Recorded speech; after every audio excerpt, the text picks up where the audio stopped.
Hello doctors. तो आज का हमारा टॉपिक है factors affecting rate of diffusion. कहने का मतलब है कि आपका जो पैसिव ट्रांसपोर्ट होता है या फिर जो डिफ्यूजन होता है उसकी स्पीड को, उसके रेट को कौन कौन से फैक्टर अफेक्ट करते हैं वो हम इस लेक्चर में आज समझेंगे। इससे जो हमारा प्रीवियस लेक्चर था उसमें हमने समझा था कि पैसिव ट्रांसपोर्ट या डिफ्यूजन क्या होता है, इसके हमने टाइप समझे थे, जैसे कि सिंपल डिफ्यूजन, जैसे कि फैसिलिटेटेड डिफ्यूजन और ऑस्मोसिस। ये सब हम इससे प्रीवियस लेक्चर में कवर कर चुके हैं। अगर आपको वो समझना है तो आप वहां जाके देख सकते हैं। चलिए हम आज अपना टॉपिक स्टार्ट करते हैं, factor affecting rate of diffusion. अब आपको पता है डिफ्यूजन जो होता है वो दो तरीके का होगा, एक तो सिंपल डिफ्यूजन और एक फैसिलिटेटेड डिफ्यूजन। ठीक है, अब सिंपल डिफ्यूजन के बारे में बात करते हैं। तो देखो डिफ्यूजन का जो रेट होता है, जो डिफ्यूजन का रेट होता है उसको डिटरमाइन करने के लिए एक लॉ दिया गया और उस लॉ को बोलते हैं फिक्स लॉ ऑफ डिफ्यूजन। क्या बोलते हैं? Fix law of diffusion. इसको फिक्स ही पढ़िएगा, ठीक है, कुछ और मत पढ़ लीजिएगा। ठीक है, तो फिक्स लॉ ऑफ डिफ्यूजन क्या कहता है? फिक्स लॉ ऑफ डिफ्यूजन कहता है कि जो रेट ऑफ डिफ्यूजन होगा, यानी आपकी जो डिफ्यूजन की स्पीड होगी वो बराबर होगी negative of D into A upon T into under bracket C in minus C out. तो ये जो फॉर्मूला है इसकी हेल्प से हम रेट ऑफ डिफ्यूजन निकाल सकते हैं। अब हमको ये समझना है कि इसमें जो डी है, इसमें जो डी है वो होता है डिफ्यूजन कोएफिशिएंट।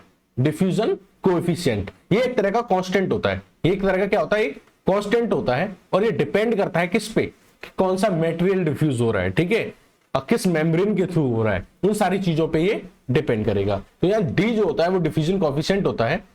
ए जो होता है वो एरिया ऑफ मेम्ब्रेन होता है, कि जो मेम्ब्रेन है, जो मेम्ब्रेन है जिसके अक्रॉस क्या हो रहा है? ट्रांसपोर्ट हो रहा है। तो उस मेम्ब्रेन का एरिया कितना है। अगर छोटी मेम्ब्रेन है, मान लो इतनी मेम्ब्रेन है, तो उसके पास इतना एरिया डिफ्यूज होने के लिए, इस मेम्ब्रेन का साइज बढ़ जाएगा तो और एरिया हो जाएगा डिफ्यूज होने के लिए। तो ए क्या है? Area of membrane. टी जो है वो है थिकनेस ऑफ मेम्ब्रेन, कि ये जो सेल मेम्ब्रेन है ये कितनी थिक है, इतनी थिक है या इससे ज्यादा थिक है।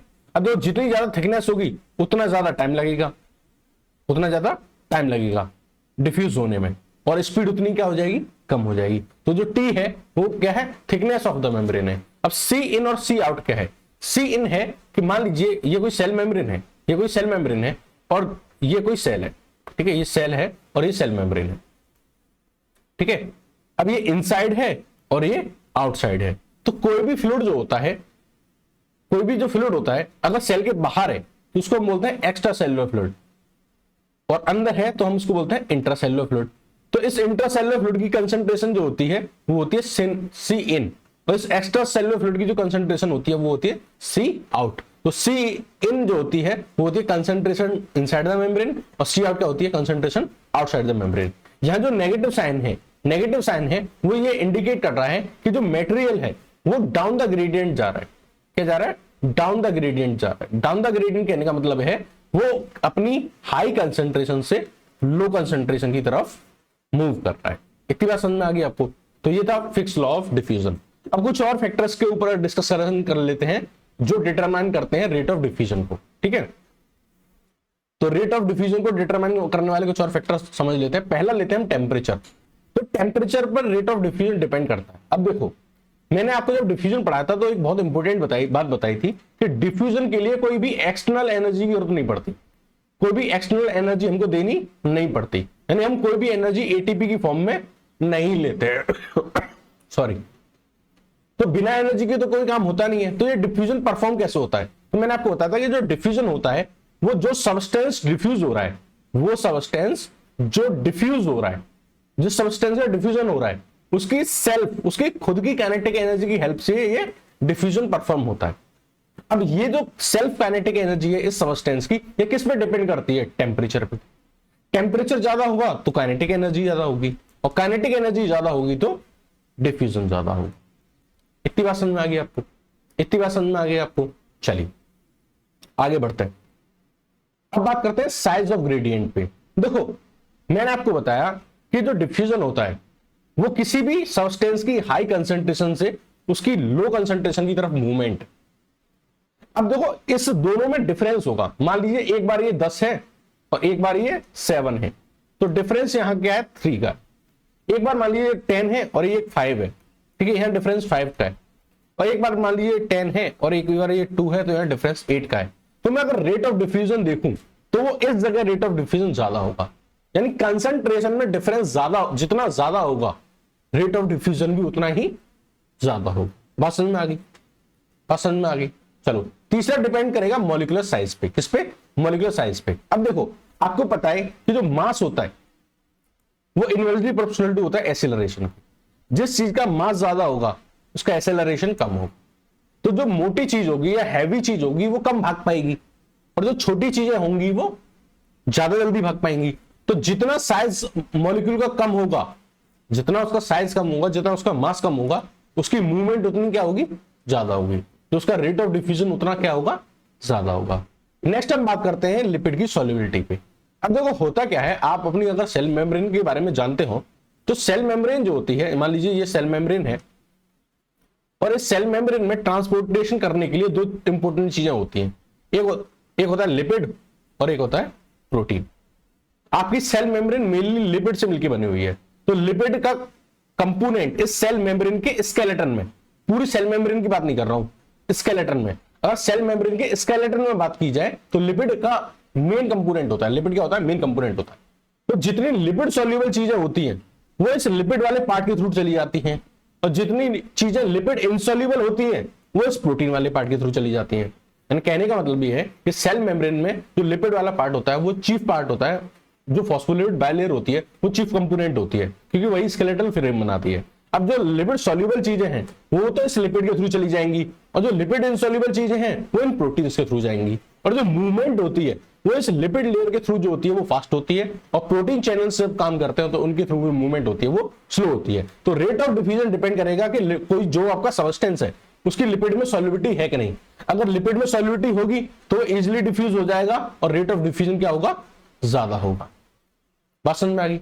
लेकिन अगर कोई चीज लिपिड इंसॉल्युबल है, अगर कोई चीज लिपिड क्या है? इंसॉल्युबल है। अगर लिपिड इंसॉल्युबल है तो जितनी इंसॉल्युबिलिटी ज्यादा उतना रेट ऑफ डिफ्यूजन कम।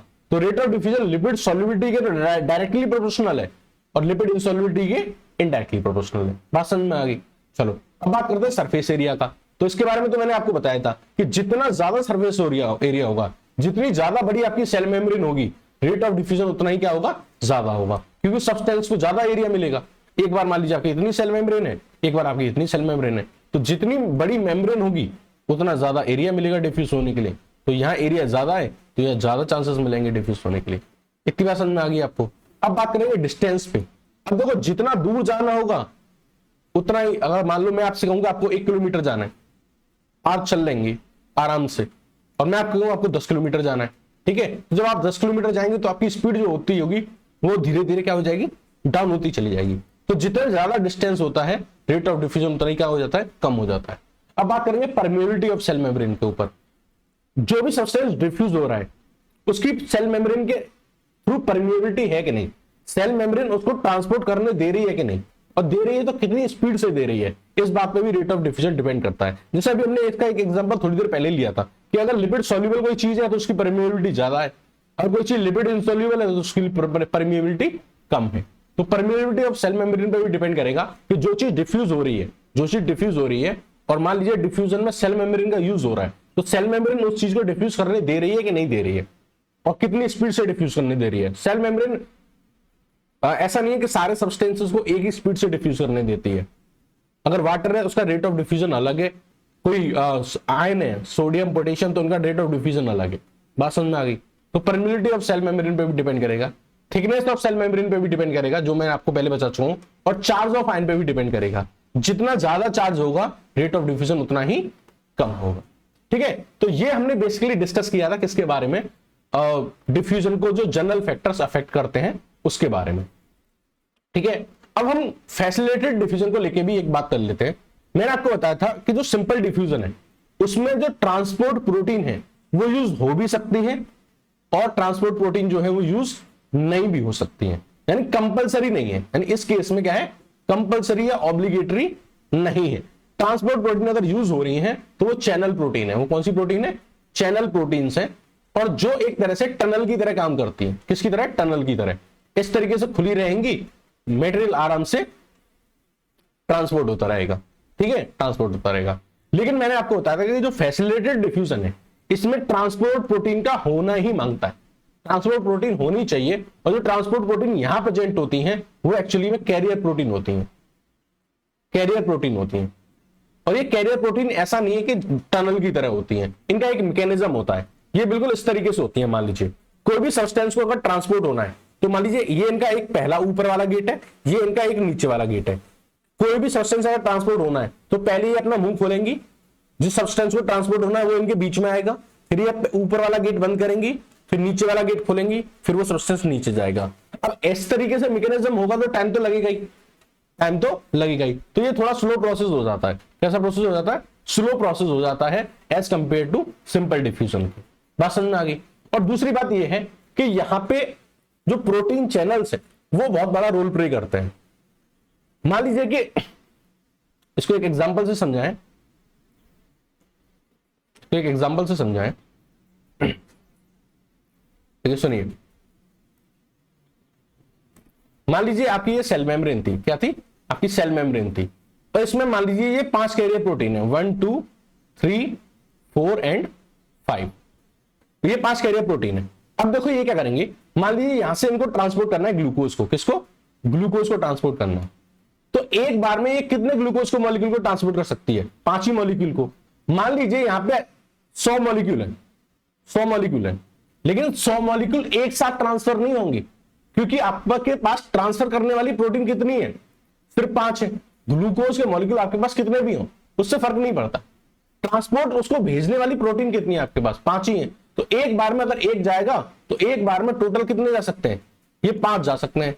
ये जो बच्चे हुए हैं ये नेक्स्ट टाइम अपनी बारी का इंतजार करेंगे, ठीक है। तो जो फैसिलिटेटेड डिफ्यूजन होता है ये बेसिकली कैरियर प्रोटीन के द्वारा परफॉर्म किया जाता है, और ये कंटिन्यूअस है, बहुत रैपिड प्रोसेस नहीं है, क्योंकि इसमें चैनल प्रोटीन का इस्तेमाल किया जाता है, और चैनल प्रोटीन जो होती हैं वो सैचुरेट हो जाती हैं। सैचुरेट हो जाने का मतलब ये है कि सारी एक, जैसे मान लीजिए यहां पे अगर ये 500 प्रोटीन यूज हो गई, 5 प्रोटीन 5 ग्लूकोज के मॉलिक्यूल को लेके क्या हो गई? सैचुरेट हो गई। अब इसके ऊपर कितने भी मॉलिक्यूल है ये उनको ट्रांसपोर्ट नहीं कर पाएगी, नेक्स्ट टाइम ट्रांसपोर्ट करेगी, यानी एक बार में ट्रांसपोर्ट नहीं कर पाएगी। तो इनके अंदर सैचुरेशन आ जाता है। सैचुरेशन मतलब इनकी एक लिमिटेशन है कि एक बार में इतने ही मॉलिक्यूल ट्रांसपोर्ट करते हैं। तो जब सारी कैरियर प्रोटीन एक बार में यूज हो जाती हैं तो फिर सेल मेम्ब्रेन का सैचुरेशन आ जाता है। इस सेल मेम्ब्रेन है उसके ट्रांसपोर्ट करने का एक फिक्स रेट है, और वो फिक्स रेट क्या है? वो रेट फिक्स है कि 5 ग्लूकोज पर टाइम, पर 1 टाइम। तो ये क्या है? सैचुरेशन है, एक तरह से फिक्स हो गया ना कि इसके पास अगर 5 कैरियर प्रोटीन है तो 5 मॉलिक्यूल को ले जाएगा, तो इसलिए इसका जो सैचुरेशन पॉइंट है वो क्या है? 5 ग्लूकोज मॉलिक्यूल पर यूनिट है, ठीक है। बात समझ आई। लेकिन डिफ्यूजन के केस में ऐसा नहीं है। डिफ्यूजन तो एक टनल की तरह काम करेगा, मॉलिक्यूल्स बहुत रैपिडली बहुत सारे मॉलिक्यूल ट्रांसफर करेंगे। तो जो रेट ऑफ डिफ्यूजन होता है, सिंपल डिफ्यूजन होता है, वो ओपन चैनल्स के थ्रू होता है। और यहां पे तो क्या होगा, जितनी इसमें डिफ्यूजन के केस में आप कंसंट्रेशन बढ़ाते जाओ, रेट ऑफ डिफ्यूजन बढ़ता चला जाएगा। जितना ज्यादा कंसंट्रेशन उतनी ज्यादा स्पीड से ट्रांसफर करेंगे। लेकिन यानी सिंपल डिफ्यूजन के केस में तो आप जितना कंसंट्रेशन बढ़ाओगे उतना ही रेट ऑफ डिफ्यूजन बढ़ता चला जाएगा। लेकिन फैसिलिटेटेड डिफ्यूजन में ऐसा नहीं है कि आप कंसंट्रेशन बढ़ाओगे तो rate of diffusion unlimited time के लिए बढ़ेगा, अनलिमिटेड टाइम के लिए नहीं बढ़ेगा। क्यों? मेरी बात सुनो, समझो इस चीज को, एक मिनट।